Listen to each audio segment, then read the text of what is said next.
Hello and welcome to the Deathcast Early Bird Ad and Bullshit Free version, where this week we are taking our fifth look at the Texas Killing Field murders. Before we get going, as always, a shout out to Channel and Anthony, the first two Patreon supporters, as well as a shout out to the largest contributors monthly, Samantha, Debbie, Becky, and Matt. Rock on, all of you, my D&Ders. I greatly appreciate your support.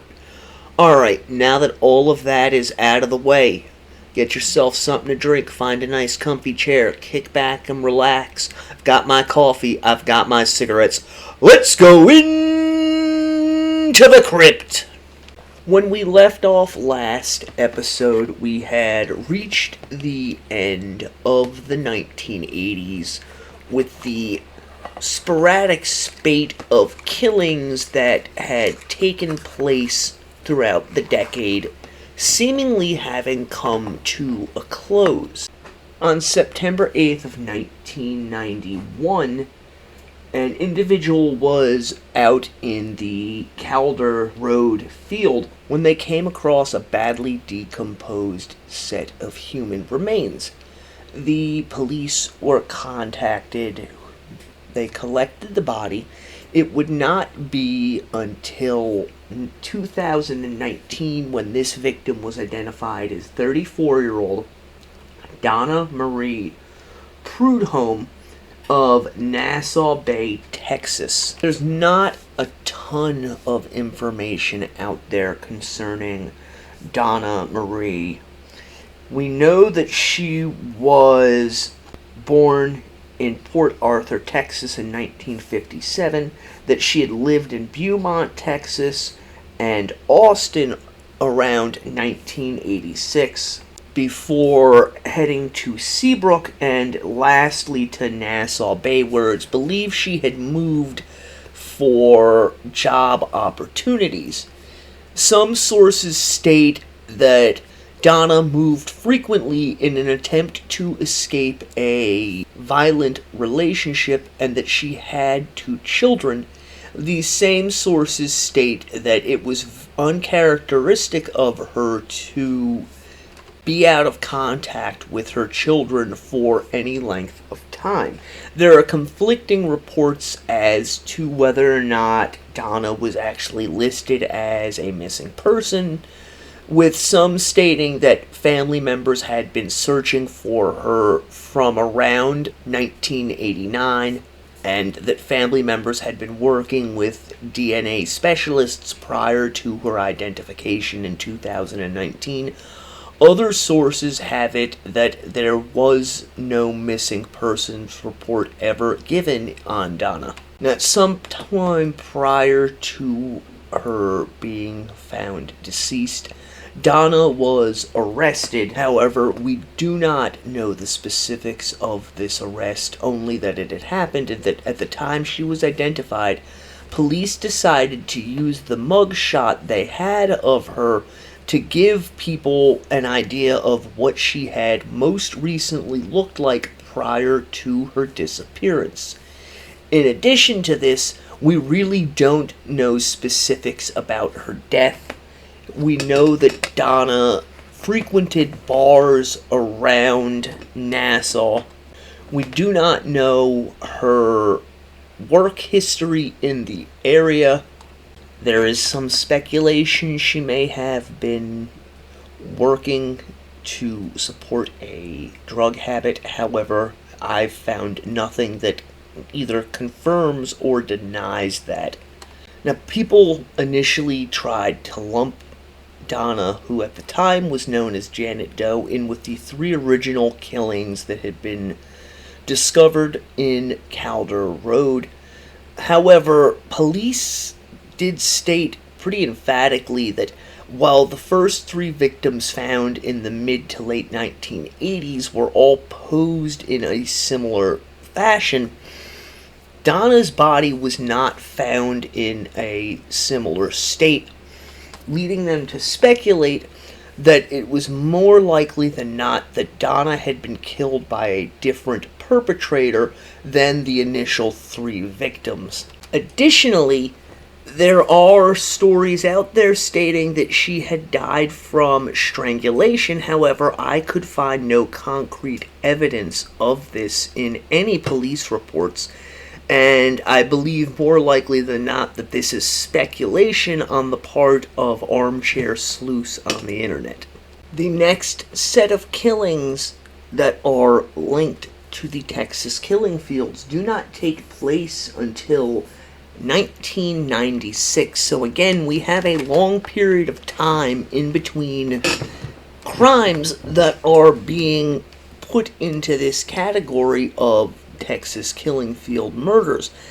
That is not to say that no other crimes took place during this period of time, only that for some arbitrary reason, people within the media and or law enforcement decided to put these victims on this list together in a similar fashion to what was done with the Atlanta child murders list, where many victims who died during that period of time were simply decided not to be involved and were therefore excluded from the list, meaning that police did not put forth the effort to solve those crimes. In this case, however, especially from the 1980s onward, it does appear as though police were putting in the effort to try and solve these crimes.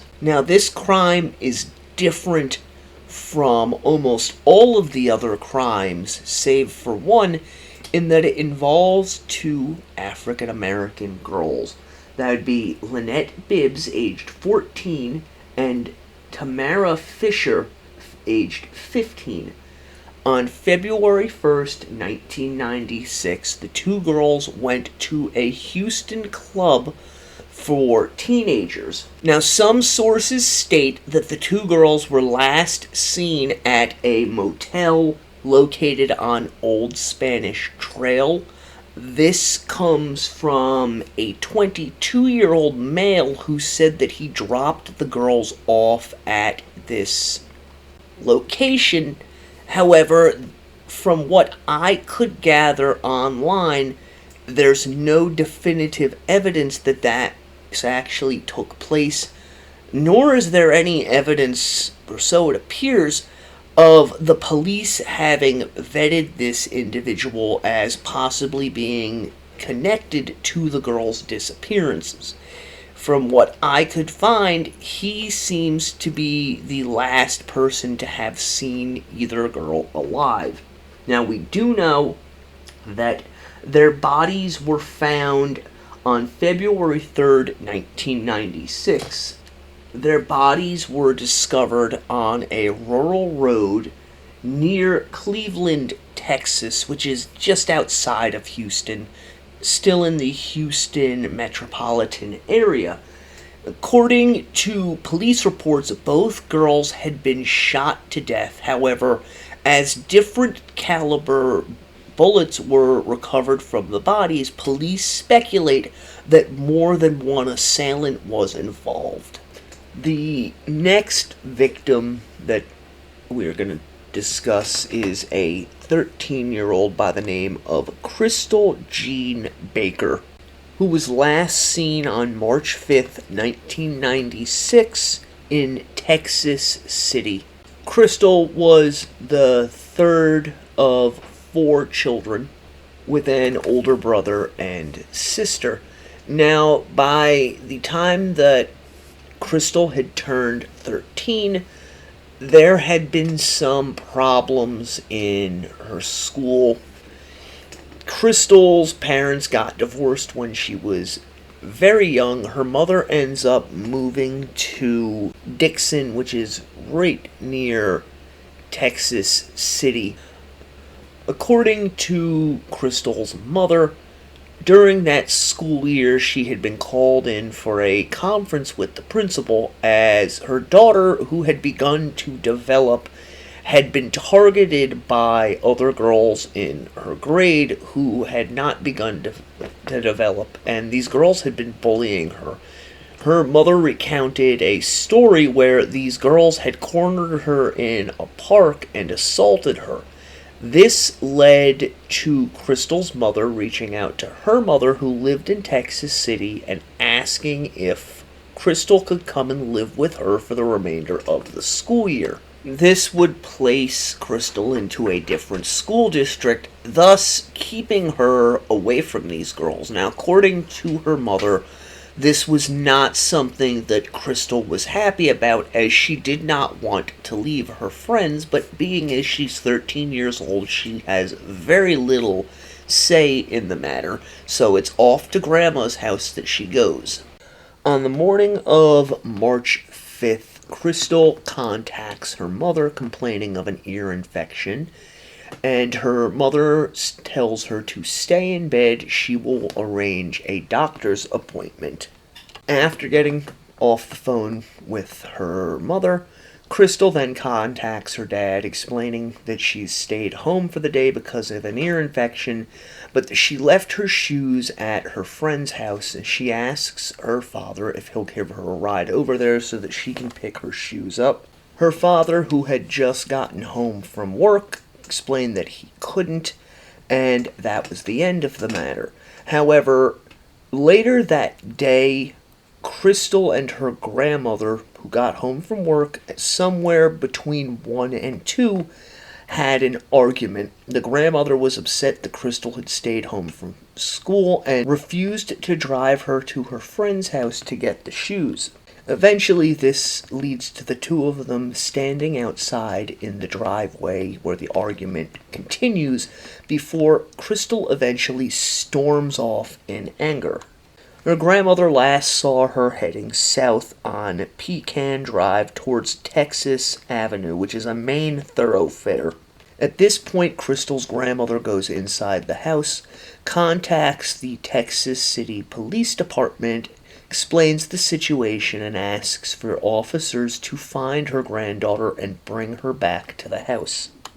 So about a block, give or take, from her grandmother's home, Krystal comes upon a tire store. She goes inside and asks if she can use their phone. The workers inside agree. She calls her mother, asking if her mother will come and get her.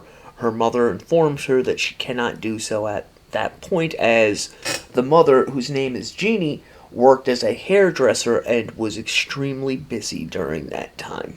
So instead, Krystal's mom tells her to go back to her grandmother's house, clear the air with her grandmother, and that she, the mother, will make the doctor's appointment and pick her up later that afternoon. After hanging up, however, Krystal makes a number of calls to the point that one of the workers at the store let her know that, hey, this is a business phone and you can't use it all day. Upon leaving the tire store, instead of heading back to her grandmother's house, Krystal heads east along Texas Avenue. As this is going on at roughly the same time, the police have arrived at Krystal's grandmother's house, where the grandmother is again explaining the situation, that she didn't have permission to leave the house, and the officer agreed to go and look for Krystal. Not long after this, the officer returns back to Krystal's grandmother's house and informs her that he was unable to find her granddaughter. What we know: around 3 o'clock, Krystal's mother, Jeannie, called her mother and let her know that she had a doctor's appointment scheduled for Krystal, only to learn that Krystal had not returned to the house. According to Jeannie, she contacted a number of Krystal's friends throughout the afternoon, as well as the Texas City Police. However, none of them had seen her, and the police informed her that she will probably return by later that afternoon. When she gets off work, Jeannie calls her mother, only to learn that her daughter has not returned home, nor has she gone to her father's house. Jeannie then drives to the home of the friend Krystal had wanted to see, only to learn that Krystal is not there. At this point, Jeannie ends up driving to Galveston in the hopes that maybe her daughter has been able to get a ride out there. Unfortunately, however, Krystal is unable to be located. At some point after Jeannie returns home, Krystal's boyfriend Randall shows up at the house looking for her. And according to Jeannie, it was at this point that she began to really understand that something was seriously wrong. Contacting the Texas City Police again, she is pretty much brushed off. At some point around 5 p.m. that evening, at roughly 5 p.m. that evening, the Chambers County Sheriff's Department received a phone call. A couple had been out fishing in Anahawk, which is roughly 74 miles northeast of Texas City, when they had come upon the nude body of a young girl lying on the ground beneath Trinity River. I-10 crosses over at this point, and according to police reports, it appeared that somebody had thrown the girl's body from the overpass down into the riverbed below. This couple had covered the body with a white sheet and a blouse. Upon removing the sheet, it was discovered that the girl was lying on her stomach, while the dress that she was wearing had been pulled up above her waist. There was no sign of shoes anywhere present. It was apparent to the officer on the scene that the girl had been beaten quite extensively. There were numerous cuts and bruises covering her body, as well as a dark purplish red mark around her neck. Eventually, the body is going to be ordered sent to Houston, which is the largest metropolitan area near the town, where an autopsy is going to be performed the next day, March 6th. That same evening, Krystal's mother, Jeannie, is finally able to file a missing persons report with the Texas City Police Department, where Krystal is listed as a runaway. Now, from this autopsy, it's learned that the victim had been sexually assaulted, and the medical examiner noted that blood vessels had burst inside the girl's eyes, eyelids, and across her face, indicating that she had died from suffocation, which is eventually going to be ruled via strangulation. It's interesting to note that while the Chambers County Sheriff's Department sent out emails which were in existence at this point in 1996, including to Texas City, they received no information concerning the Jane Doe that had been shipped off to Houston. And many have speculated that the reason that the body wasn't quickly identified as belonging to Krystal is because Krystal had been listed as a runaway. Now, as hard as it may be to believe or fathom this, things like that simply had a way of slipping through the cracks back then, just as it can in this day and age where, everybody and everything is connected to one another. Human error can overlook something as simple as a body being found that matches the description of an individual who has gone missing from your jurisdiction. We know that during this point in time, Krystal's mother, Jeannie, found that her daughter had gone to the tire store, used the phone, and that she, her ex-husband, as well as her mother and other family members continuously looked for Krystal. On March 21st, 1996, somebody who worked at the Texas City Police Department noticed the report that had come out of Chambers County concerning the Jane Doe. After a detective from Chambers County comes to Texas City and goes over everything with the officers, it's very quickly deduced that the Jane Doe is in fact Krystal Jean Baker. Krystal's mother, Jean, goes and identifies her daughter. Texas City begins their investigation, while Chambers County, which has all of the personal effects that had been found on Krystal's body, begins to try and track down any sort of evidence that might lead them to the killer. However, it's going to be over a decade before this cold case is eventually solved. A woman by the name of Sherry Wilcox, who worked at the Chambers County Sheriff's Department, worked as an evidence officer. As she later stated in interviews, the pictures of the crime scene, the pictures of Krystal's body, were burned into her memory.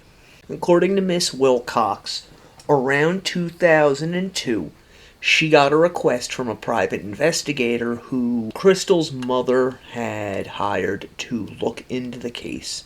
This PI wanted a copy of the file. According to Wilcox, at the time that Krystal went missing and was later found dead, she was in school, and she remembered vividly the discovery of the body in the local press, as well as her mother cautioning her concerning what could happen if she strayed away from those that she knew. Wilcox said that after sending a copy to the private investigator, she kept the file on her desk. Sherry said that one day, as she was looking through the file, she noticed a stain on Krystal's underwear and wondered whether or not anyone had ever tested this particular stain.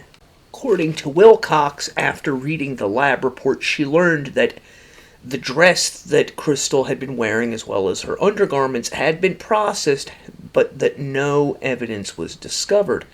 However, between 1996 and 2002, as most people who listen to this show are aware, DNA evidence made massive leaps and bounds in terms of evolution.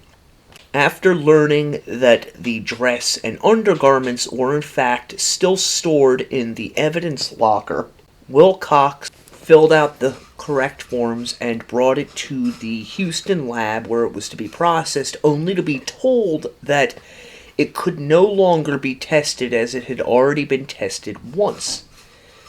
Obviously, this knocked the wind out of Wilcox's sails. However, she was not yet ready to give up. And in 2005, when the detective who had originally worked the case, Brad Moon, returned to the Chambers County Sheriff's Department, he and Wilcox began discussing the case. And it wasn't until 2009 when it's actually tested. And Wilcox does something kinda underhanded, but given the circumstances, understandable. She's assigned to go and bring evidence back to this Houston lab for testing. Before she leaves, however, she takes Krystal's dress and underwear and places them inside of a new envelope that doesn't have any markings on it, indicating that it has already been tested, writing on the form that she wanted them to check for bodily fluids and the presence of any type of DNA. Wilcox later said, "I didn't ask if we could, I just did it." Wilcox confides to Detective Moon what she has done, and they wait for the lab results. At the lab, semen stains are found around the collar of Krystal's dress. In August of 2009, Wilcox gets a phone call from the lab letting her know that they have a DNA profile match on the stains discovered on Krystal's dress. Now, a few days after this, both Wilcox and Moon drove to Dixon, Texas, where they met with Krystal's mother and father and told them about the new developments in the case. After obtaining DNA evidence from her parents, which was used to exclude either of them as well as Krystal from being the source of this DNA. And while they have this DNA evidence, they have no one that they're able to link it to. So as they are meandering their way forward, Wilcox and Moon decide that they need to see if the fingernail scrapings taken from Krystal are still held in the evidence freezer. And as luck would have it, they were. This revealed that semen was, in fact, under Krystal's fingernails, yielding still more DNA evidence. Years prior to all of this, the Chambers County Sheriff's Department had sent a copy of Krystal Baker's police report to the Behavioral Sciences Unit in Quantico, the FBI, world-renowned unit. And the report that they came back with, the profile that they gave on the killer, was of a white male aged 25 to 45 years old who was a serial murderer. We've talked about in the past my views on the profiling techniques of the FBI and how, despite what the media would have you believe, more often than not, they're way the fuck off the mark on the things that they put. On occasion, they will get certain aspects right, but the reality is that is the exception to the rule. And I say this because the DNA profile that they get back is not for a white male. It is for an African American male. Something else that the FBI, in their grandiosity, thought wasn't possible, as for decades they stated that the majority of serial offenders were in fact white males. In recent years, it has been proven conclusively that this is in fact not the case, and that more African American males are in fact serial killers than white males are. So with all of this information, Wilcox submits this piece of DNA evidence into the CODIS, which is a U.S. government-run combined DNA index system. Basically, it's what they use to try and link convicted felons to various crimes, to try and identify missing persons and individuals found to have died whose identification cannot be established.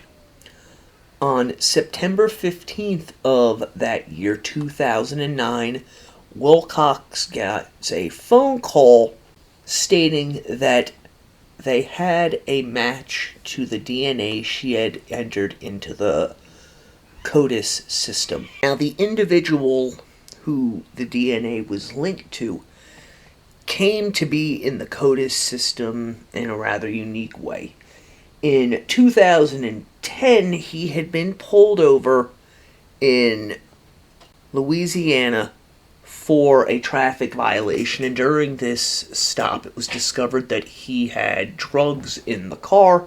Now, in Texas, they only collect DNA from those convicted of murder and sexual assaults, whereas in Louisiana, anyone who is convicted of a felony is subject to having their DNA taken.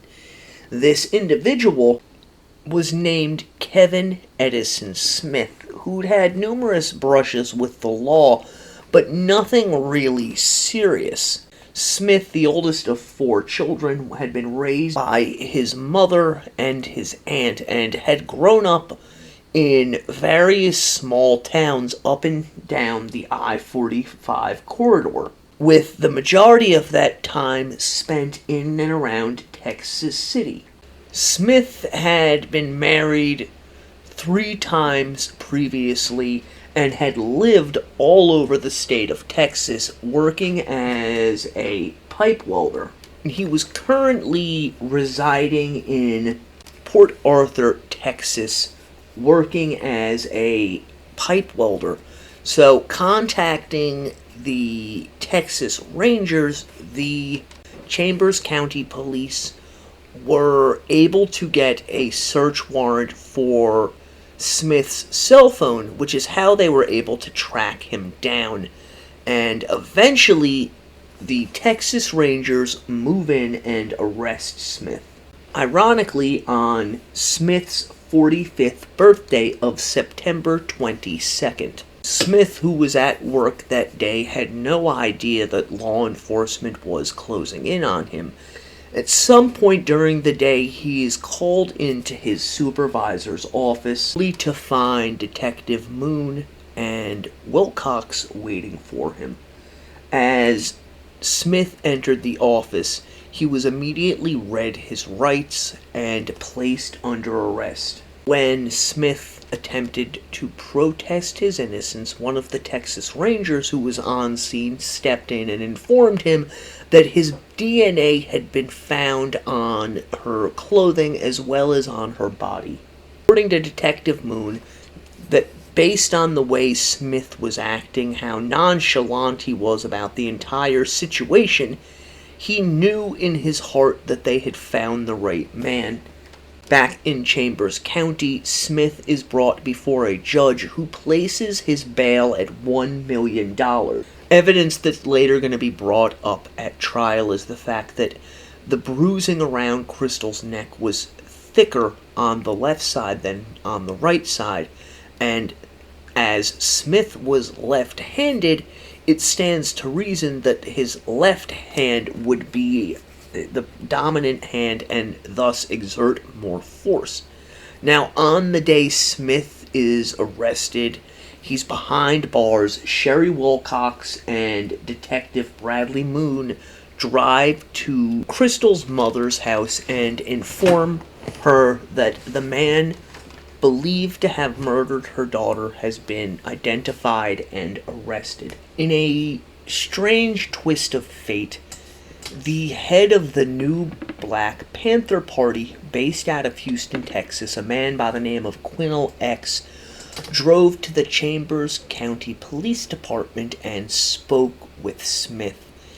And what he later said was that he informed Smith that if he's being mistreated in jail, he'll fight for him. However, if he's guilty of this crime and lies about it, cries racism where none exists, it was going to backfire on all of them. Quinel said that he told Smith that there was a second DNA test being run at that time to verify the results of the first test. Quinel later said that as the conversation progressed, he point blank asked Smith, quote, "Do you think your DNA is going to be found in other cases?" To which Smith reportedly said, "I don't know." That's not the kind of reassurance that anyone wants to get from a man confused of raping and murdering a 13-year-old girl, as that statement right there leaves open the possibility that Kevin Smith almost certainly has committed other crimes of this nature, be it in Texas or in Louisiana. Quinel said that the biggest concern that Smith had during this conversation was whether or not he was going to get the death penalty. Quinel said that if Smith wanted it, he would talk to the district attorney on his behalf, seeing if they could get the death penalty removed as a possible option, were Smith willing to confess to the murder of Krystal and provide police with all of the details. Later that afternoon, in Detective Moon's office, Quinel met with the district attorney as well as Officer Moon, and he told them that he had explained to Smith that the offer he was trying to broker between him and the district attorney's office only concerned the case of Krystal Jean Baker. The district attorney would later state that she was not surprised to learn that there was the possibility, in fact the probability, that there were other cases that would eventually be linked to Smith. Later in the afternoon, in a conference room, Detective Moon, Evidence Officer Wilcock, the District Attorney, Kevin Smith, and Quinnell X sat down to talk. And at the beginning of the meeting, Quinnell explained exactly what it was that Kevin Smith wanted: the removal of the death penalty from his case should he confess to having committed the murder. After considering this for a few minutes, the district attorney agreed to waive the death penalty should Kevin Smith truthfully admit to his involvement in the murder of Krystal Jean Baker, for going on to explain that this waiver of the death penalty was only in connection with the murder of Krystal. To ensure that Kevin Smith understood exactly what was being said to him, Quinnell X explained again to him that if any other bodies are discovered with your DNA on them, then the district attorney's office will have nothing to do with whether or not the death penalty is involved in those cases. After this, Quinnell tries to set the stage, putting some of the blame off of Smith by explaining that at the point in time that Smith was going to be talking about 1996, he was struggling deeply with an addiction to alcohol, which I'm sorry to me is a complete cop-out. Quinnell said, quote, "Brother Kevin is not an evil man, a loving family, a wife. He was wrapped up in his own personal demons back then as far as drinking alcohol." At this point, the district attorney let it be known in no uncertain terms that she didn't give a fuck why any of this had happened, that there are no do-overs in life when things of this nature are concerned, and that no matter what happens, Smith will never get out of prison. At this point, everyone from law enforcement side leaves the conference room to allow Quinnell and Smith to talk. Eventually, Smith agrees to tell them what happened, his accounting of Krystal's last day on Earth. Now, according to Smith, on the day that Krystal went missing, he had been working at the Amoco plant located in Texas City. He had gotten off work and was at a nearby convenience store drinking with some of his co-workers, located on Texas Avenue.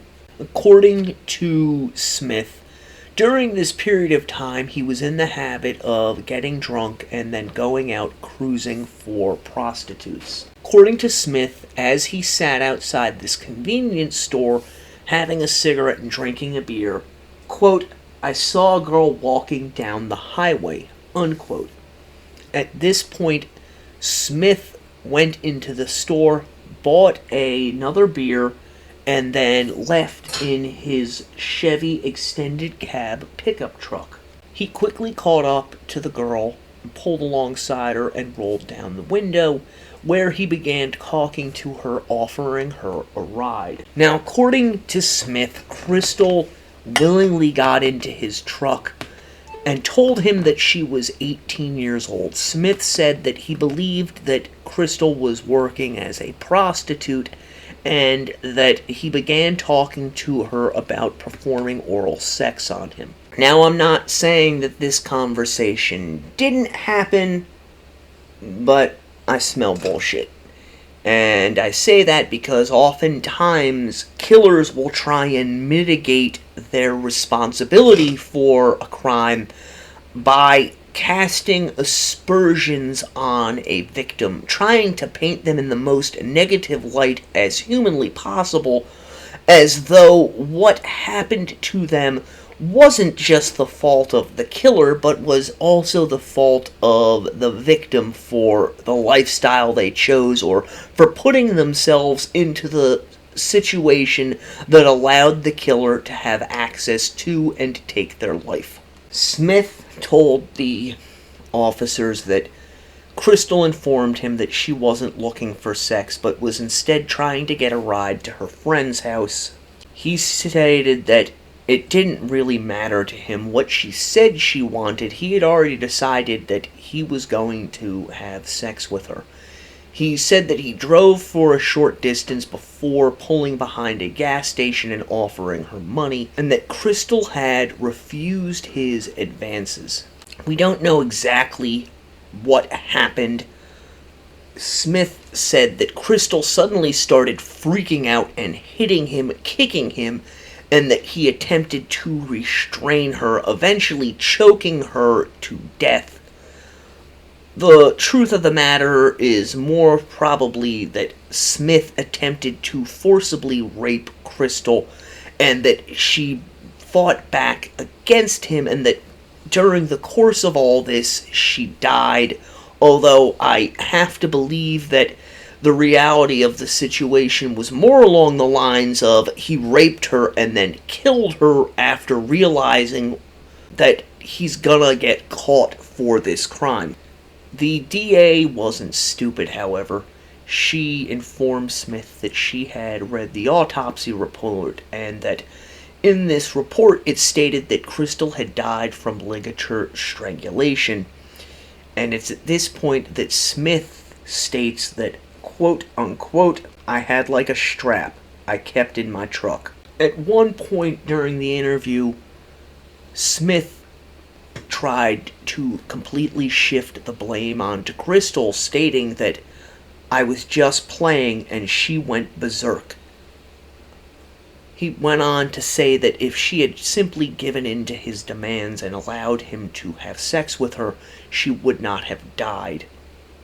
And before recounting how he had driven almost 60 miles to the overpass bridge where he dumped Krystal's body, when questioned why he had picked this location, Smith said that he had simply driven around until he found an area that seemed suitable for getting rid of her body, where no one would see him, as it seemed like a lonely place. While Smith did not admit during this interview to having raped Krystal, he did tell the police the one thing that they needed him to admit, that during the course of fondling and masturbating over her, he had in fact taken Krystal Jean Baker's life. Now, not long after this interview, a woman came forward claiming to have been Smith's first girlfriend, and the story she told police was that Smith and another man had raped her at gunpoint when she was a teenager, after which he had proceeded to stalk the young girl, killing her dog, making threats on her life and on the lives of her family members in an effort to keep her quiet. As things begin to move forward now that Smith has confessed, law enforcement across the state of Texas and into Louisiana look to see if they have any crimes committed in a similar fashion to the murder of Krystal Jean Baker. Perhaps realizing that there's a real good possibility that he's going to be slammed for a lot more than just this single murder, Kevin Smith attempts to retract all of the statements that he made to law enforcement on the day of his arrest, stating that Quinnell X had intimidated him in order to get him to admit guilt. However, these cries of coercion were ignored by both the police and the media. We do know that Detective Moon attempted to talk to Kevin Smith while he was incarcerated at the Chambers County Jail concerning other murders that had taken place in the area, specifically other cases involving the Texas killing fields. However, Kevin Smith insisted he had nothing to do with any of the murders, not even that of Krystal. One recorded jailhouse conversation with a relative has this relative wondering why Kevin is going to end up in prison for life for simply murdering a teenage girl. with this individual stating that they believed that 7 years would be more than enough.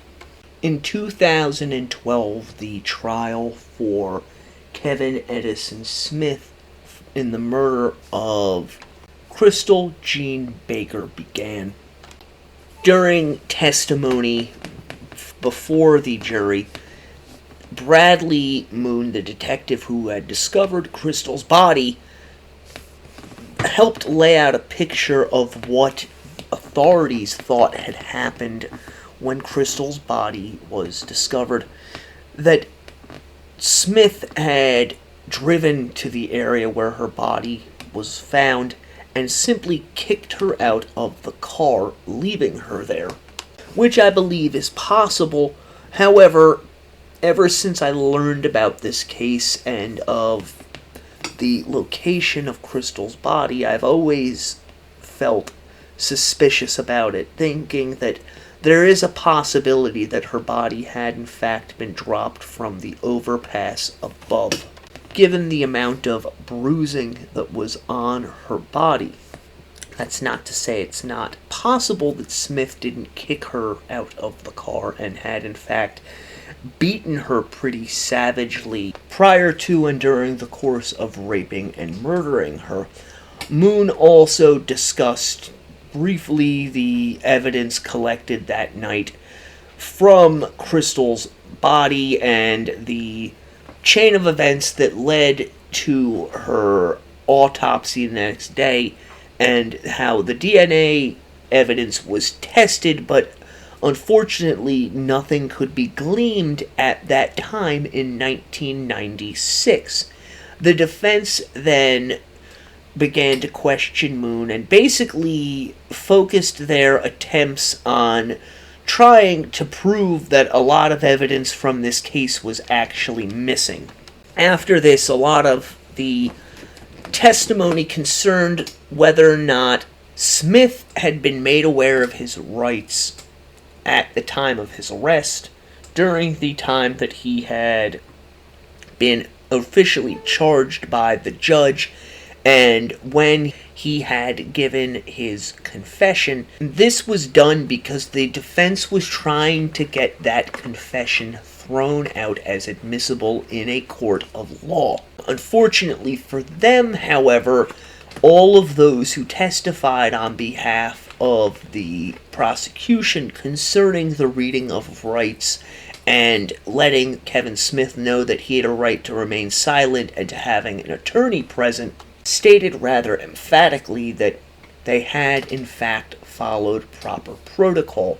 The prosecution asked a member of the Texas Rangers who had assisted in tracking down and arresting Kevin Smith about the truck he had been driving in 1996, as there was a possibility that it may still have contained evidence linking him to Krystal Smith's murder. You'll note that no mention was made of other possible crimes, as that could prejudice the jury.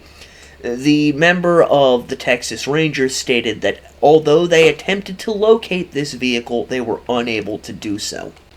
After which, the prosecution went back to going over the DNA evidence, eventually leading up to how Kevin Smith's DNA was linked to being that which was found on Krystal's dress and underneath her fingernails, a point which I might add indicates that Krystal was still alive after Smith had ejaculated, although we don't know for a fact that he did not abuse her more than once.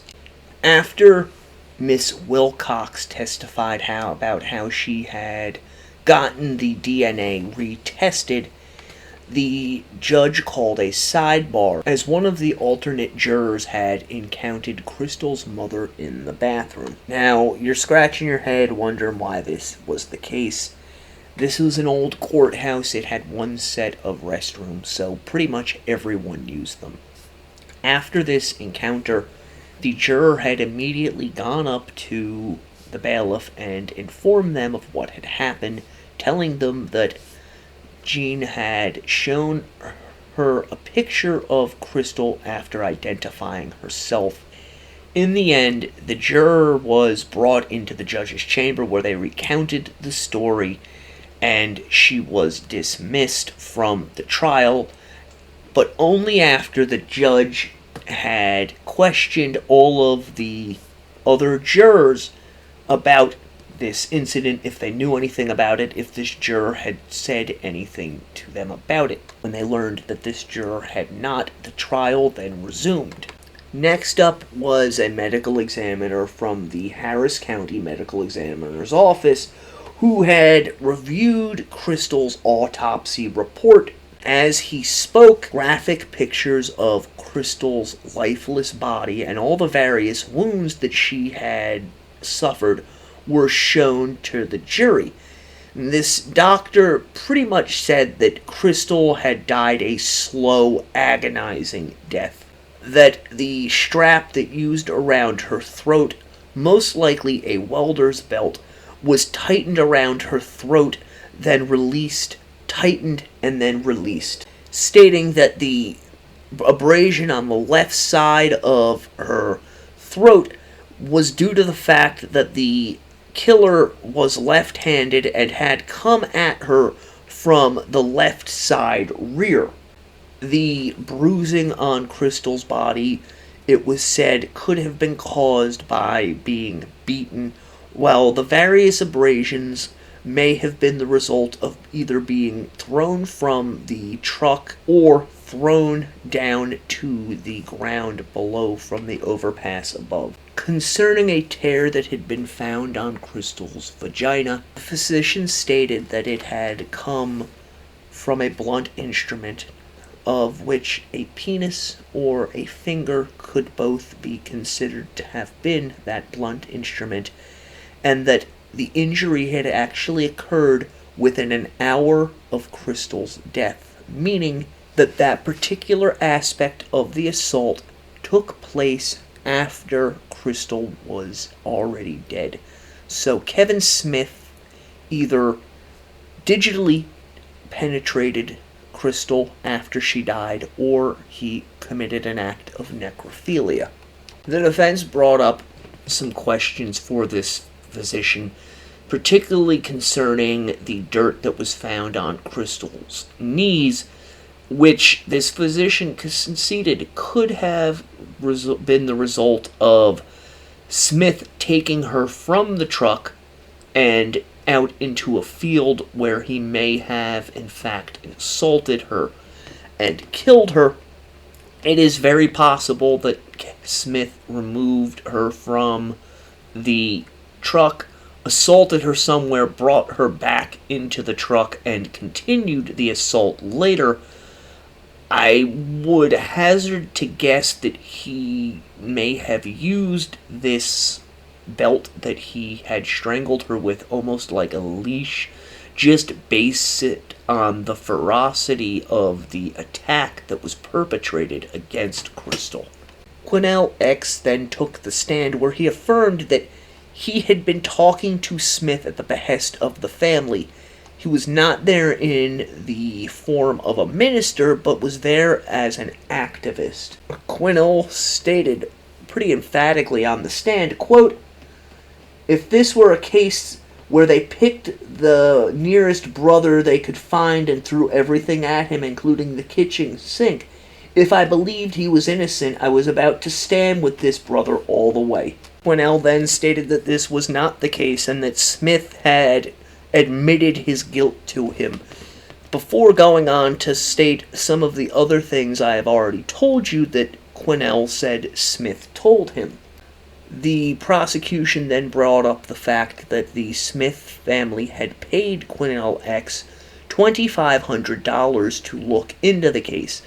Quinnell admitted to having been paid this money, but stated that he had never promised the family that he would come back with a conclusion that Smith was in fact not guilty. After this, Detective Moon once again took the stand and recounted for the jurors the confession that Kevin Smith had provided to law enforcement, after which the prosecution rested its case. The defense opened up by reaffirming some things that Kevin Smith had claimed during his confession, that he believed Krystal was 18 years of age, that she had willingly gotten to his truck, and that the killing had not been planned but had instead been accidental. The defense called a single witness, a member of the Texas City Police, who stated that Krystal's death devastated the entire community of Texas City. After which the defense asked for a sidebar with the judge, at which point the jury was removed from the courtroom and the defense spoke to the judge concerning the possibility of Kevin Smith testifying. Smith had been flip-flopping during the entire proceedings as to whether or not he would testify in his own defense. Eventually, however, when the judge pressed him for a final answer, Smith declined to testify, after which point the defense rested its case. Both the prosecution and the defense then gave their closing arguments. He was charged with capital murder with aggravating circumstances, namely aggravated sexual assault of a child. During the prosecution's closing argument, he said one of the things that is most pertinent in these types of case. Quote, "What kind of person blames the victim for their own death?" The prosecution then went on to discuss the injuries that Krystal had on her body. It was their contention that she had not voluntarily gotten into Smith's truck, that they believed Smith had used the strap that he carried with him in the truck to drag Krystal Smith into the truck, and that this was the reason dirt had been found on Krystal's knees. At this point, everyone in the courtroom could hear Kevin Smith mumbling to himself from the defense table, quote, "I didn't do it. I didn't do it like that. I didn't do it like he said I did." Not long after this, the prosecution rested their final argument, and the judge, having given the jury their final instructions, sent them off to reach their verdict. After 45 minutes of deliberation, Kevin Edward Smith was found guilty of capital murder with aggravating circumstances, and thus is in prison for the remainder of his life with no possibility of parole. After the trial had officially ended, the judge singled out Sherry Wilcox and stated, "That woman right there solved this. If she hadn't done it, this man would still be on the streets." We're going to end the episode at this point. I hope you have enjoyed our 5th look at the Texas killing fields. We'll be back next week where we'll take another look at these series of horrific murders. Until next time, my D&Ders, stay morbid!